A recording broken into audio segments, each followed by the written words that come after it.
Paz do Senhor, louvamos a Deus por mais essa manhã, este devocional, pequeno almoço com Deus, quando temos a oportunidade de compartilhar consigo mais uma porção da palavra do Senhor. Este devocional nesta manhã eu quero subordiná-lo ao tema: a oração restabelece ou estabelece a conexão com Deus.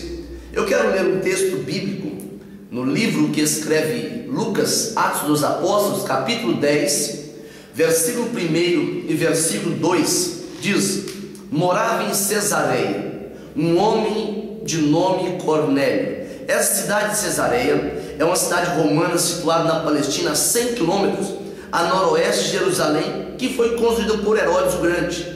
Morava lá um homem chamado Cornélio. Ele era centurião da corte, chamado italiano, uma corte muito importante. Porém, ele tinha umas características que estavam além do seu ofício militar. Ele era piedoso.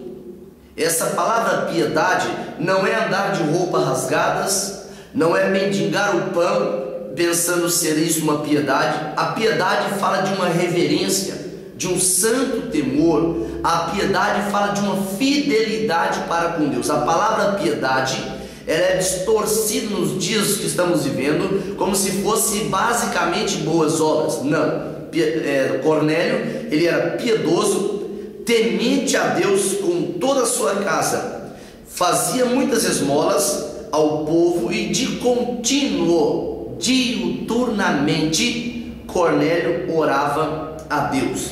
Quando nós olhamos para essa expressão, Cornélio orava a Deus continuamente, entendemos pela palavra que a oração de Cornélio tinha uma conexão alta, de alta velocidade, uma conexão forte com Deus.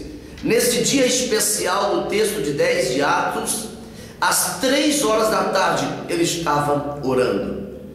Existe um livro de devocional no Brasil chamado Boa Semente, e neste livro conta uma ilustração de um grupo de fazendeiros que foram fazer negócios, ou eles esperavam fazer negócios em uma cidade muito grande, em um mercado muito grande, e se reuniram para ir no trem, o metrô, o comboio, e resolveram, dado a sua amizade, o seu vínculo de relacionamentos, ir para o último vagão. E eles, entretidos que estavam pela conversa, entretidos pelo assunto, eles perceberam que o trem, ele não partia. E de repente eles dizem: então, por que esse trem não parte? Por que o comboio não parte? Por que a locomotiva não partia? E para suas surpresas, quando eles olham pela janela, o vagão deles estava sozinho em cima do trilho. O trem já havia partido. E quando nós olhamos para essa ilustração, entendemos o verdadeiro valor da oração. Talvez a nossa vida de oração está como este vagão. Algum dia até tocou no vagão da frente. Algum dia até teve um contato elétrico com a locomotiva, mas a conexão não foi bem estabelecida. Talvez frequentamos os mesmos cultos, ouvimos os mesmos sermões, desfrutamos das mesmas oportunidades, mas descuidamos e perdemos o foco. A nossa conexão foi falida, a nossa conexão foi quebrada, não foi bem encaixada. Mas a Bíblia diz que mesmo este homem, sendo um gentio, ele não tinha direitos de entrar dentro do templo, ele não tinha direito de ir no mais íntimo da adoração. Mas se ele não podia fisicamente, a oração não é condicionada ao ponto geográfico, ela não é limitada pela geografia ou pela cartografia. A oração, ela não é limitada por isso. A oração é a conexão estabelecida direto com Deus. No livro do Apocalipse, no capítulo 5, versículo 8, João revela que a oração, ela subia misturada com incenso, e ele perguntou: o que é isso? Diz: é a oração dos santos. A sua oração a Deus, ela não fica no teto como alguém diz. A oração, ela sobe como um cheiro suave. A oração, ela alcança o objetivo, que é ir à presença de Deus, quando a nossa conexão com Deus está estabelecida. E a Bíblia diz que agora Cornélio, ele tem uma visão, e a visão era uma ordem: ele diz: manda agora mensageiros a Jope, manda na casa de Simão. O Senhor que estabelece a conexão conosco, Ele sabe o nosso endereço, Ele sabe a nossa necessidade, Ele sabe o nosso problema, Ele conhece os nossos medos, Ele conhece os nossos temores. E Ele mandou que Cornélio vai na casa de Simão, o curtidor, e procura por Pedro. E a Bíblia diz que no outro dia, quando eles chegam lá, Pedro, que também tinha a conexão com Deus estabelecida, Pedro, que entendia o valor da oração, ao meio-dia, quando ele estava com fome, ele foi para a oração. Ele prostrou-se diante do Senhor, aproximou do Senhor com um sincero coração, a mente, a consciência lavada, limpa. E ele tem uma visão que choca frontalmente os seus conceitos. Ele vê como um lençol descendo do céu, grudado pelas quatro pontas, cheio de animais imundos, e uma voz dizia: Pedro, mata e come. Por 3 vezes essa coisa, ele diz: não, Senhor, longe de mim, nunca nada impuro entrou na minha boca. Deus estava quebrando o paradigma de Pedro. Por isso que em Atos dos Apóstolos, no capítulo 10, versículo 34, diz: eu estou convencido de que de fato Deus não faz acepção de pessoa.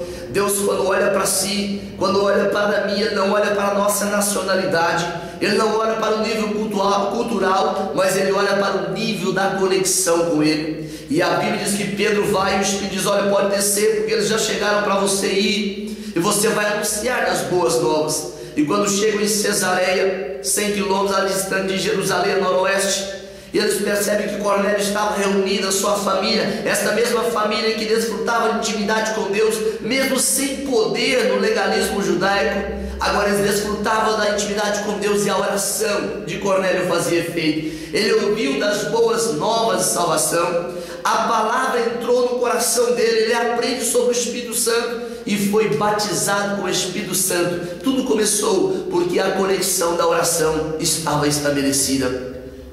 Analise comigo nesta manhã a intensidade dos problemas, das lutas, dos temores e dos medos, e mede isso na conexão da oração. O apóstolo Paulo, quando ele fala aos Tessalonicenses, no capítulo 5, versículo 17, ele diz: orai sem cessar. Você pode até deixar de comer, pode deixar de viajar, mas não pode deixar de orar, porque se ora, a conexão está estabelecida. É você diz: pastor, eu não tenho mais força para orar, eu não consigo mais orar. Eu vou te ajudar nesta manhã, e você vai confessar a Deus: Deus, eu não consigo mais orar. Você vai dizer: Deus, arranca de mim, tu está impedindo a minha oração sair da minha alma, a minha oração ganhar a dimensão de subir à presença do Senhor. E eu vou te ajudar em oração agora, e nós vamos clamar ao Senhor, porque orar se aprende orando. Spurgeon diz: a oração é a melhor sala de estudo, a melhor sala de aula. Quer aprender com Deus? Vamos estabelecer a conexão. Pai santo e maravilhoso, eu quero apresentar a Ti nesta manhã, Senhor, essas pessoas que estão assistindo este devocional.